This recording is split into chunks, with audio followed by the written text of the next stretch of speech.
Good morning, welcome Shami Stars. So today we are going to learn about equations of motion. In previous videos we have already discussed two equations of motions, that is v is equal to u plus at and s is equal to ut plus 1 upon 2 at square. In this video we are going to learn equation for position velocity, which is highlighted in the box, and uniform circular motion. So let's talk about third equation of motion, that is position velocity relation.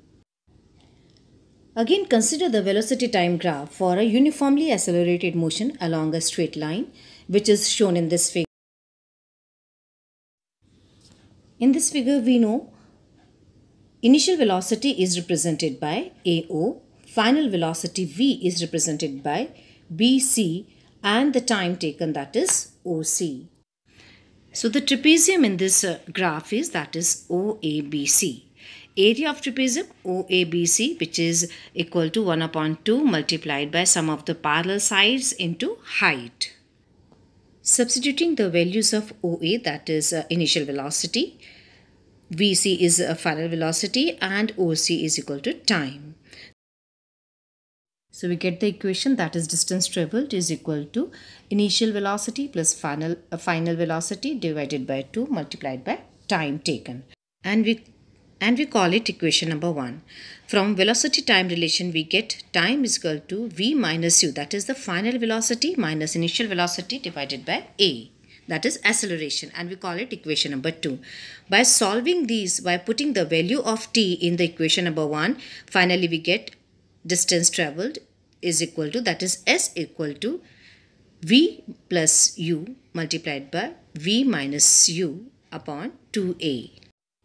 Or we can say that is 2as is equal to v square minus u square. This is the third equation of motion, equation for position velocity relation.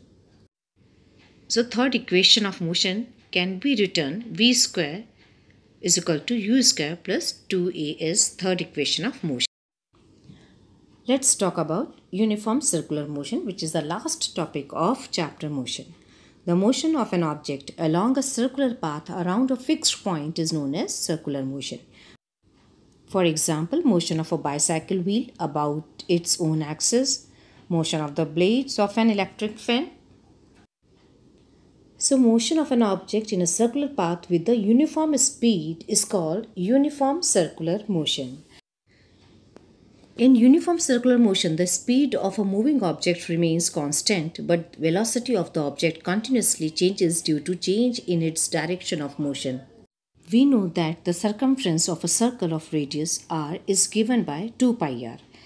If the object takes t seconds to go once around the circular path of the radius r, the velocity v is given by, that is v is equal to 2 pi r upon t.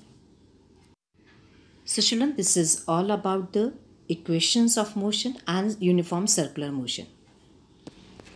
So this is all about today's lecture. I hope you must have understood.